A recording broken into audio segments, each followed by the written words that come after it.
예, 안녕하십니까. 이번 시간은 2023년도 2회차 정보통신기사 필기 기출문제 풀이 시간이 되겠습니다. 문제 51번부터 60번 보도록 하겠습니다. 자, 문제 51번입니다.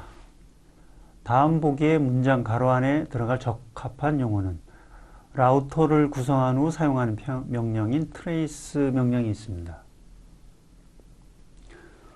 목적지까지의 경로를 하나하나 분석해주는 기능으로 가로 안의 값을 하나씩 증가시키면서 목적지로 보내서 돌아오는 에러 메시지, TTL이고요. 타임 트리브입니다. TTL 값을 하나씩 증가시키면서 돌아오는 에러 메시지는 ICMP의 에러 메시지를 보고 있습니다. 가지고 ICMP 에러 메시지에 있는 IP를 갖고 트레이스 RT를 확인할 수 있겠습니다.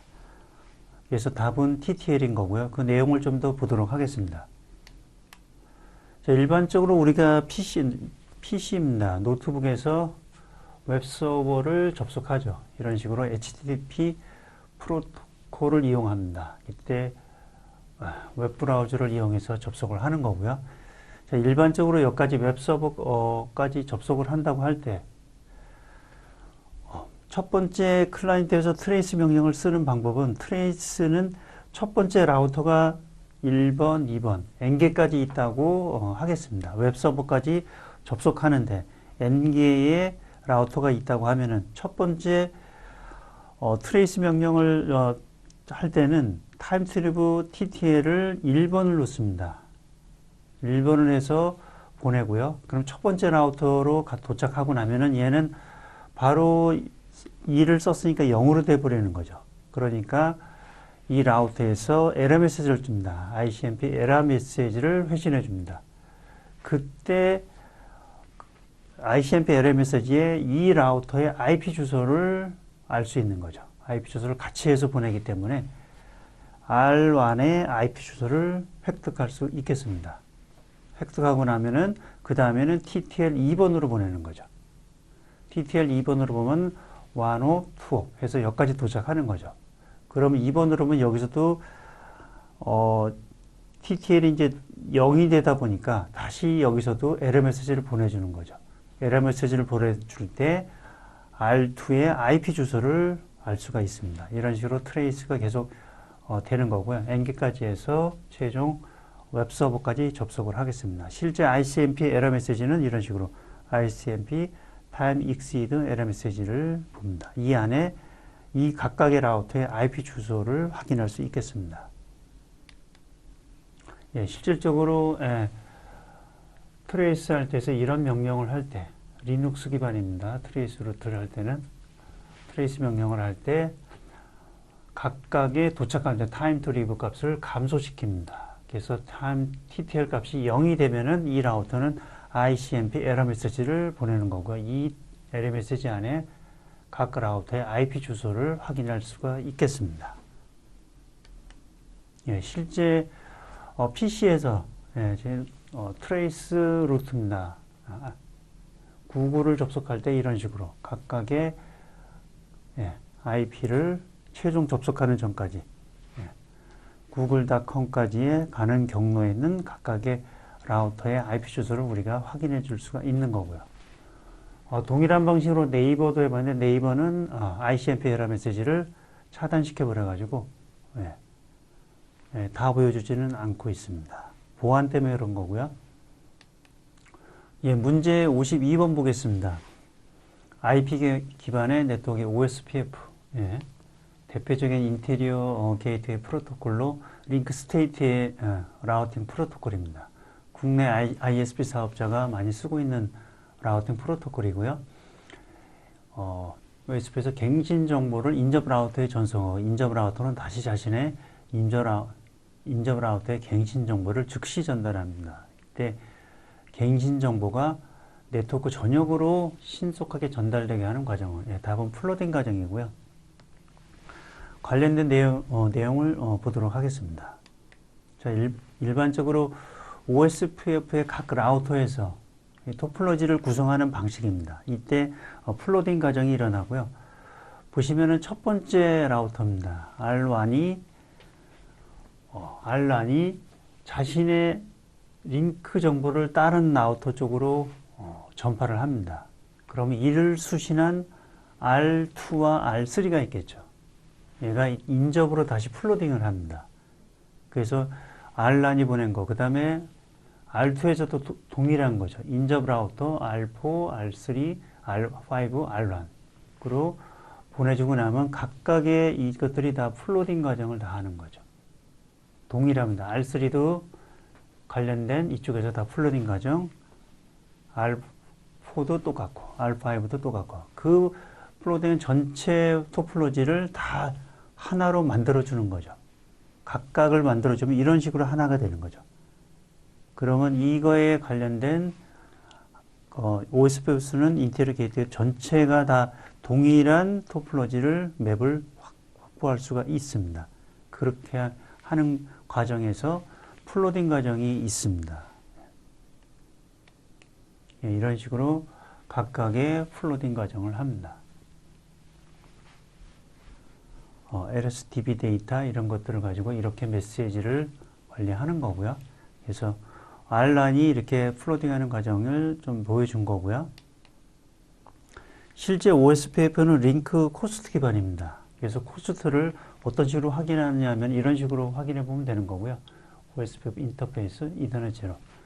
뭐 간단하게 브리프로 볼 수도 있는 거. 그랬을 때 코스트 값이 10이 나옵니다. 이거의 의미는 OSPF는 기본적으로 밴드위드스 기반입니다. 코스트가 낮을수록 쇼티스트 패스를 우선순위를 좀 가져갈 수 있겠습니다. 이런 식으로 라우터에서 확인하는 거고요. 예. 라우팅이 아까 플로딩 과정이 이 OSPF 링크 스테이트의 이런 인테리어 게이트 프로토콜은 한 번에 전체적으로 다 전파가 되기 때문에 상당히 좀 오류에 대해서는 중요한 부분이고요. 과거에 이런 오류 사고가 한번 있었습니다. 보시면은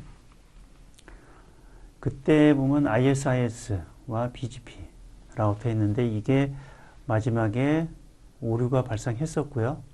그래서 기존 라우터에서 오류 발생했는데 이것들이 전국으로 다 한 번에 다 전파가 되는 사례가 있었습니다. 그래서 명령을 할 때는 상당히 주의할 필요가 있겠습니다.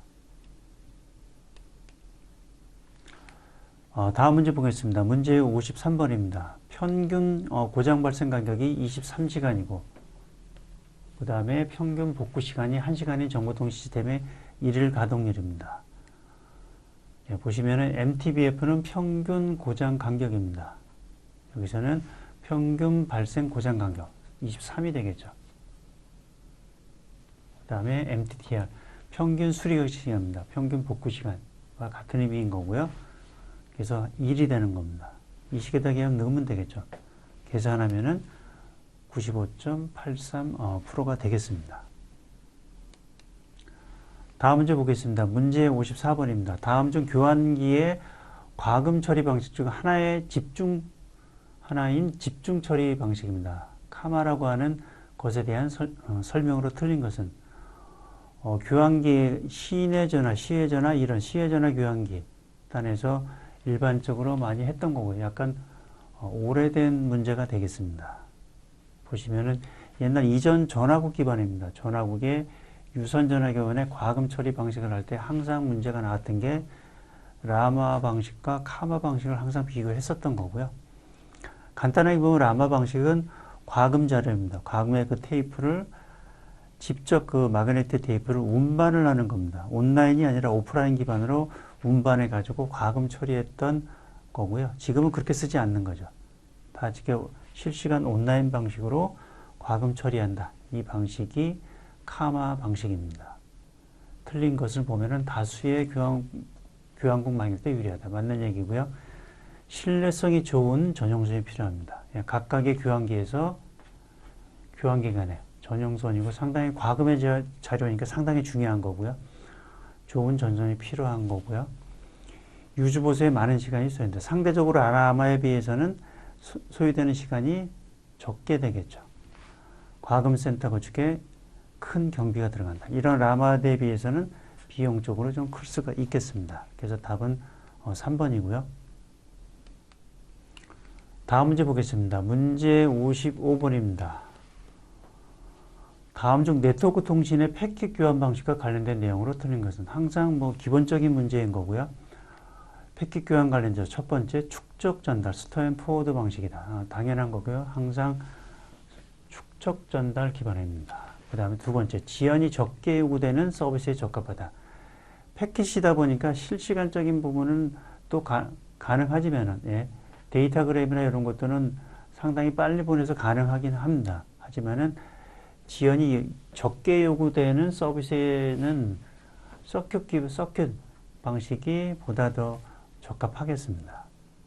세 번째, 패킷을 큐에 저장했다가 전송하는 방식이다. 예. 축적했다 보내는 방식이니까 맞는 얘기고요. X.25 교환망에 적용한다. 예, 일반적으로 초기 X.25는 초기의 데이터 교환 방식입니다.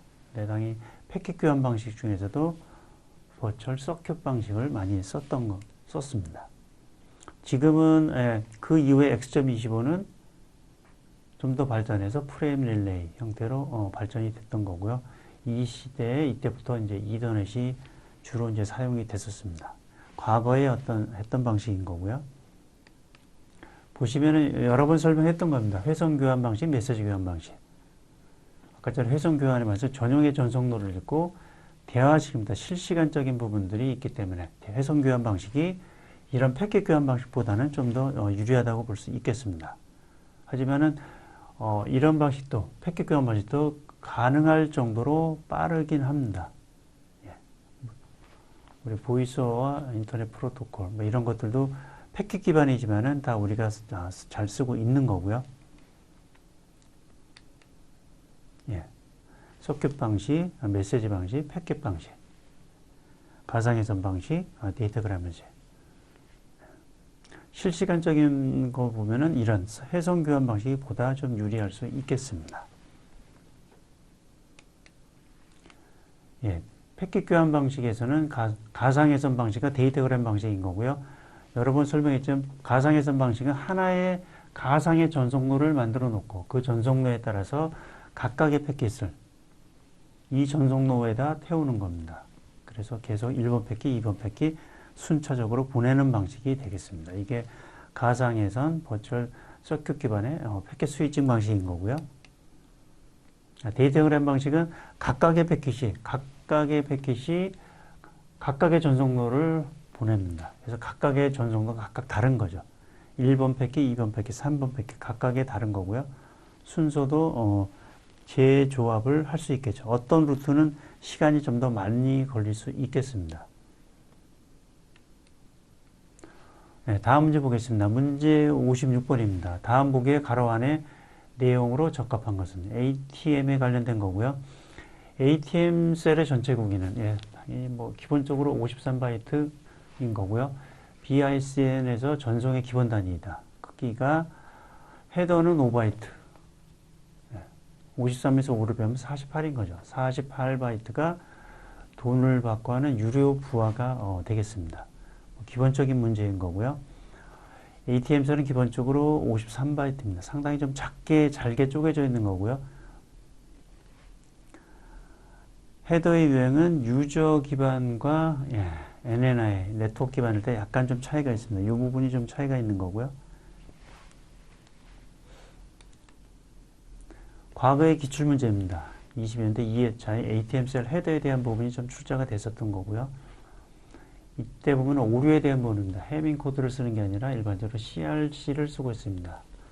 우리가 이더넷 프레임도 동일하게 CRC를 사용을 합니다.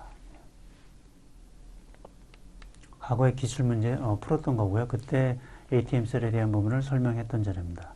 UNI가 이렇게 GFC만 좀 차이가 있지 전체 헤더 사이즈는 동일합니다. 네, 다음 문제 보겠습니다. 문제 57번입니다. 디지털 이동통신 시스템에서 이동국입니다. 모바일 스테이션에서 자신의 위치와 상태를 교환기에 수시로 알려줌으로써 전체 시스템의 부하를 줄여주고 이동국의 착신의 신뢰성을 증가시키는 것은 기본적으로 보면 다 중요한 키워드인 거고요. 위치 등록, 전력 제어, 핸드오프, 다이버시티. 당연히 위치에 대한 부분을 했으니까 당연히 우리가 위치 등록이라는 것을 우리가 알 수 있을 테고요. 예, 일반적으로 위치 등록을 할 때는 핸드폰을 이렇게 끌 때, 정상적으로 끌 때, 오프 시킬 때, 정상적으로 오프 시키면 이때에 오프되는 순간에 위치를 확인합니다. 인접의 BTS 쪽에서 VLR 쪽에 위치가 등록이 되는 거고요.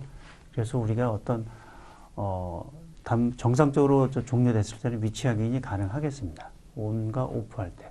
만약 갑작스럽게 핸드폰이 배터리가 갑작스럽게 나갈 때는 인식하지 못합니다. 그때는 BTS 계속 페이징을 보내주는 거고요. 왜냐하면 얘가 정상적인 온오프를 하지 않았기 때문에 통신망에서는 얘를 종료되지 않은 핸드폰으로, 정상적인 핸드폰으로 인지합니다. 그 다음에 어떤 존을 벗어났을 때, 커버리지 BSC는 다수의 BTS 기지국을 관리할 수 있는 거, 어떤 커버리지를 벗어날 때, 벗어나서 다른 존으로 넘어가려고 할 때, 이때도 위치를 확인합니다. 관련된 내용을 한번 보겠습니다. 이게 지금은 이 그림은 2G 기반인 거고요. 인터넷 스탠다드 95A입니다. 용어 정리를 한다면 위치 등록. 아까처럼 전원 공급 차단할 때 가장 기본적인 거고요. 정상적인 전원을 온과 오프 될 때는 위치 등록을 합니다. 그 다음에 아까처럼 어떤 존 개념의 BTS 외 상위단에 어떤 BSG 이 정도 범위의 어떤 존을 벗어날 때 존과 존을 왔다 갔다 할 때 그때 위치 등록을 합니다. 기타 이동 기준에 위치 등록을 하는 거고요. 다양한 위치 등록에 대한 부분들이 있습니다. 그 다음에 어떤 프리퀀시 어사이먼트, 어떤 주파수 부분이 FA가 변화될 때도 위치 등록을 하고요. 우선 그 다음에 전력 제어. 전력 제어는 순방향 전력 제어, 그 다음에 역방향 BTS 기지국에서 모바일 스테이션 순방향 전력 제어, 역방향 전력 제어. 그 다음에 핸드오프 기지국의 기지국을 벗어날 때 셀 간에는 소프트, 기지국 간의 소프트, 그 다음에 이동통신공간계 MSC 간에서는 하드 핸드오프, 그 다음에 다이버시티, 핸드폰이 이동하다 보니까 페이딩 현상이 발생하고요. 그거에 대한 해결 방안입니다. 방식은 수신 다이버시티, 송신 다이버시티, 그 다음에 마이보 방식들이 있는 거고요. 방식은 브랜치 구성법, 합성 구성법, 실질적으로 MRC 방식 이런 것들을 많이 쓰고 있습니다. 과거의 기출문제인 거고요. 그때는 23대 2회차에는 페르프 전력 제어에 대한 부분이 좀 더 전력 제어에 대한 부분을 한 거고요. 페르프 전력 제어는 BTS 기지국과 단말이 있습니다. 근데 제어를 할 때 모바일 단말만이 하는 것이 아니라 두 개 기지국이 같이 제어를 하는 방식입니다. 그게 페르프 전력 제어인 거고요. 역방향 쪽에서 페르프 전력 제어를 합니다. 과거에 대해서 설명을 여러 번 했던 거고요. BTS 기지국에서 전력 제어, 근거리와 원거리 있을 때 당연히 출력에 대한 부분이 바뀌는 거고요. 근거리에 있을 때는 당연히 출력이 낮게 해도 BTS에서 받아줄 수 있는 거고, 먼 거리에 있을 때는 출력을 높여야 되겠죠. 그래야지 이 기지국에서 수신 신호를 감지할 수 있겠죠. 아까처럼 전력 제어 방식, 페르프 제어. 역방향 채널에서는 페르프 전력 제어 방식을 씁니다. 이동통신기술 다이버시티 마이너 전력 제어 핸드오프 다 중요한 항목들이고요. 항상 출제가 날 수 있겠습니다. 아까 다이버시티 방식 여러 가지 브랜치 구성 부분, 공간과 타임과 프리퀀시, 앵글, 편파 여러 가지 방식들이 있겠습니다. 그 다음에 아까 합성 수집을 실질적으로 많이 쓰고 있는 이런 MRC 방식들이 있는 거고요. 다음 문제 보겠습니다. 문제 53번입니다. 다음 주 이동통신 기출문제는 22년도 2회차에 대한 기출문제.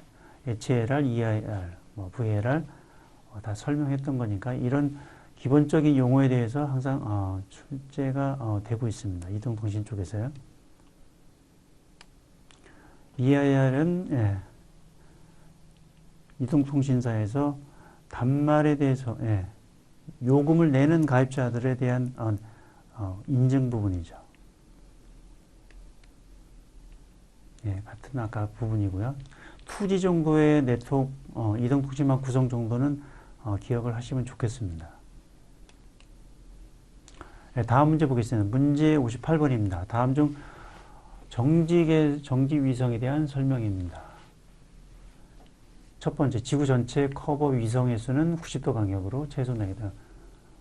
말이 안 되는 거고요. 전체 궤도, 지금 이 실질적으로 배치되어 있는 정지 궤도의 위성입니다. 보시면은 적도 궤도 위에 360도 방향으로 예, 상공에 배치를 하는 거죠. 수많은 위성이 배치되어 있습니다. 거의 과거에는 2도 간격 정도로 했다가 점점 수요가 계속 늘어나다 보니까 점점 1도 점점 줄어들고 있는 거고요. 실질적으로 보시면 여기 보시면은 112.96, 113.04 거의 근접하게 있습니다. 요건 약간 2도 간격이고요. 약간 근접하게 있습니다.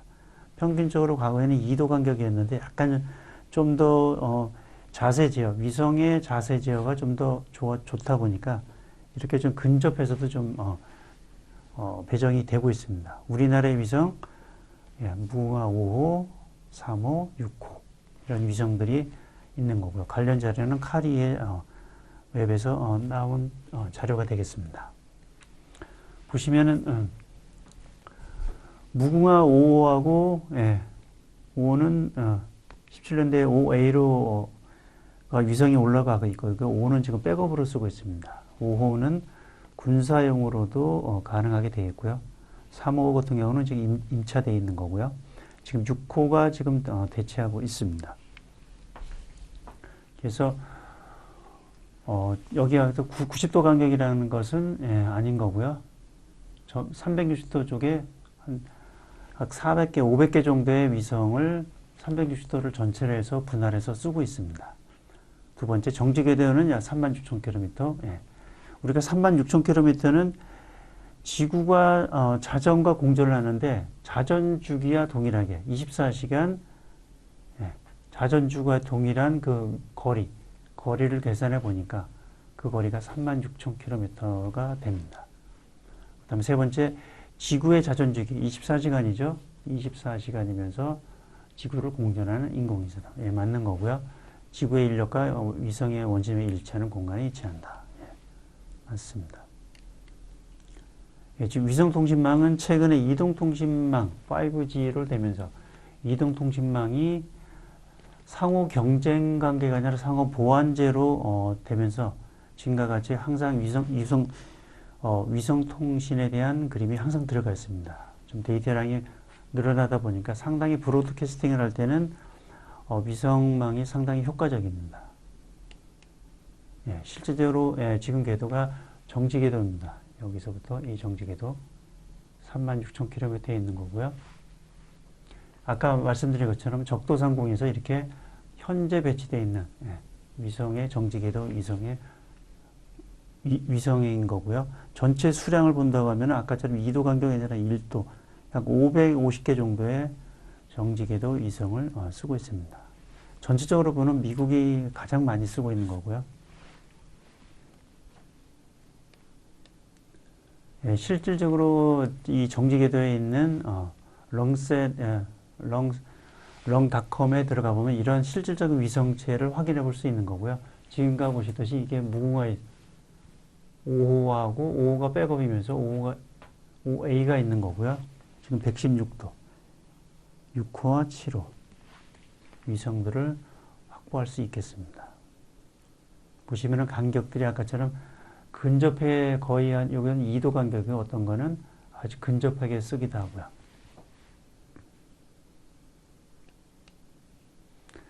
한번, 상식적으로 한번 대한민국의 인공위성을 한번 전체적으로 한번 보도록 하겠습니다. 지금의 문제는 여기서 출제가 된 거고요.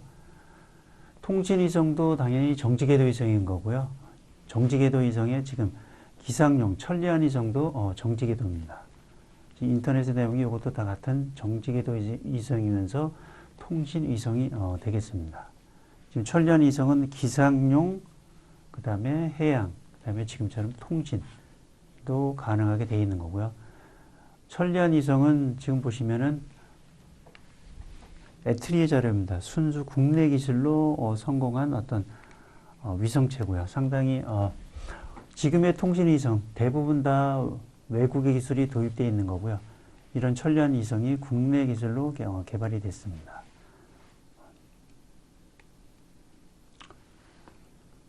네, 과거의 기술 문제인 거고 위성 통신의 특징, 시간 지연이 발생하지 않는다.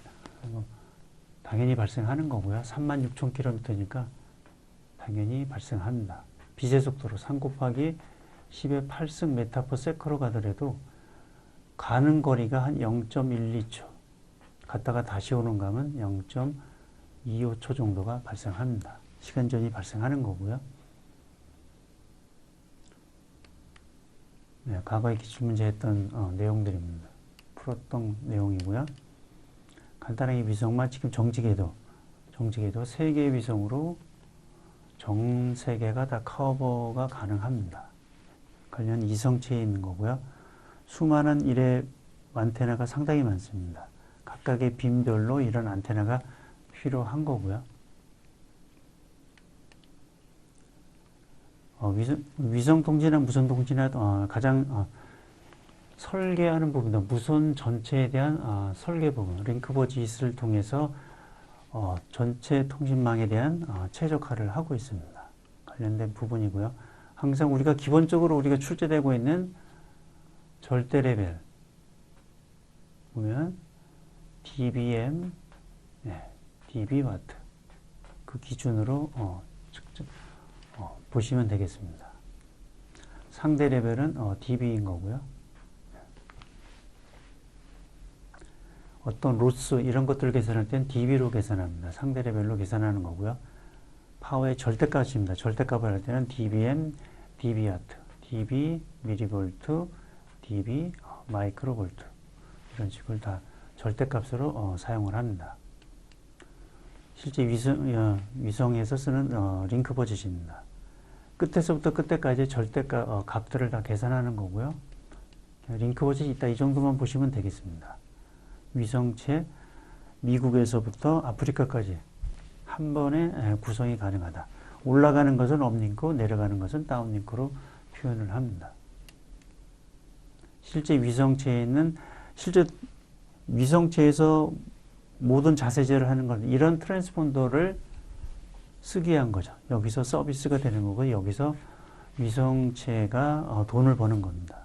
여기서 보시면은 이런 비콘들이 있는 거고요. 비콘들은 위성이 36,000km에 있을 때 위성을 추적할 수 있는 것은 이런 비콘 신호를 통해서 위성을 확인할 수 있습니다. 추적할 수 있는 거고요. 이 주변에는 어떤 서비스 캐리어도 들어가 있지 않습니다. 전용의 비콘 주파수 대역을 확보합니다. 보시면은 실제 위성의 빔입니다. 아까처럼 수많은 위성의 안테나가 있는 거고요. 보시면은 이렇게 글로벌하게 상당히 큰 태평양 전체를 할 수도 있고 이런 게 글로벌 빔인 거고요. 그 절반 정도가 해미입니다. 해미빔, 아래쪽 해미빔. 두 개를 합치면 이런 글로벌하게 될 수 있는 거고요. 똑같은 파워를 할 수 보시면은 전체 빔의 출력은 비슷한데 같은데 넓게 하다 보니까 이런 출력 값이 떨어지는 거고요. 상당히 작게 하면 출력 값이 다 올라가죠. 이런 짧게 작게 만들수록 출력 값은 올라갑니다. 이런 식으로. 당연하겠죠. 이렇게 빔 에너지는 같은데 그거를 작게 하면 작게 할수록 이런 출력 값은 올라갈 수밖에 없는 거고요.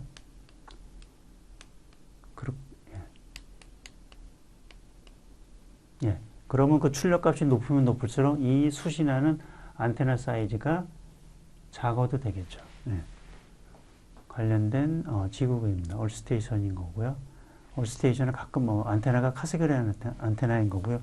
이 안테나가 카세그라인 안테나입니다. 다음 문제 보겠습니다. 문제 59번입니다. 다음 중 네트워크 통신에서 기존 일반적인 네트워크와 비교하여 소프트웨어 디파인드 네트워크의 장점이 아닌 것은 확장성, 유연성, 비용 절감. 당연히 비용 절감이 있는 거고요. 넓은 대역폭은 아무 관련성이 없는 거죠. 소프트웨어 디파인 네트워크의 가장 키워드는 컨트롤 평면과 실제 데이터가 지나가는 데이터 평면이 분리가 되는 겁니다. 이게 가장 키워드인 거고요. 당연히 장점은 유연성 있는 거고요. 비용 절감, 확장성 있는 거고. 약간 표준에 대한 부분이 조금 이슈가 되고 있는 거고요.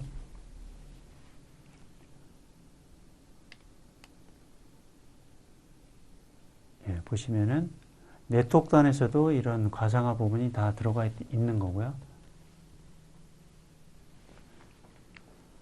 보시면은 컨트롤 플레인과 데이터 플레인이 분리되어 있다.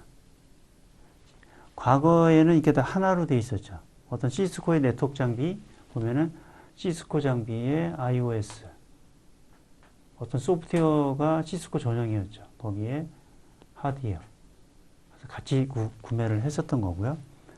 근데 이렇게 되면은 굳이 다 그렇게 구매를 안 해도 되는 거죠. 이런 식으로.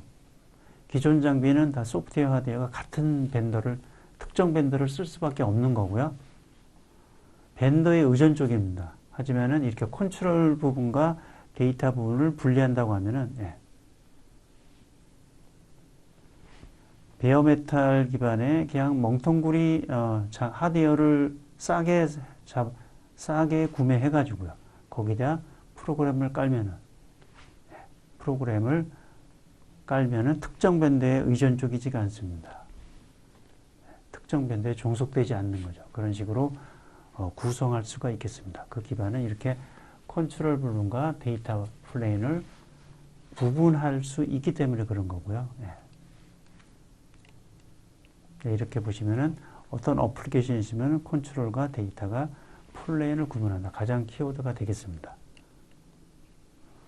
네, 다음 문제 보겠습니다. 문제 60번입니다. 서비스 회사가 자신의 네트워크망을 통해 영상을 스트리밍해 주는 서비스를 무엇이라 하는가. 우리가 너무나 많이 보고 있는 IPTV에 관련된 부분이고요. IPTV에 셋탑이 있겠죠. 셋탑은 위성의 셋탑이 있고 지금 IPTV 셋탑도 있는 거고요. 네. 그 다음에 케이블 모뎀에 케이블 모뎀 있겠습니다.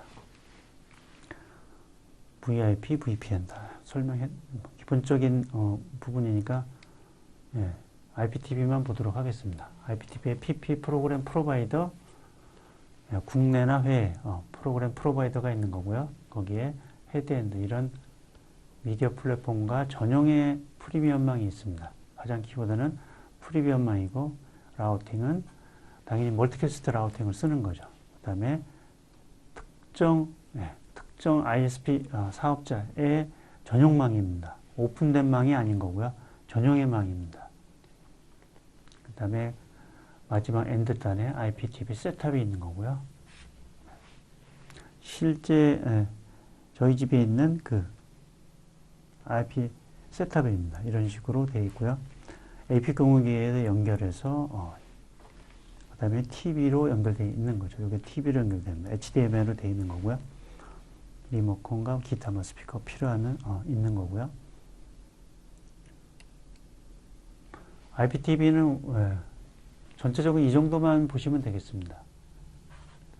콘텐츠, 미디어, 헤드엔드 시스템, 네트워크, 그 다음에 IP 셋탑, 그 다음에 헤드엔드 단에서의 비디오, H.264, 좀 더 지금 H.265를 많이 쓰고 있는 거고요.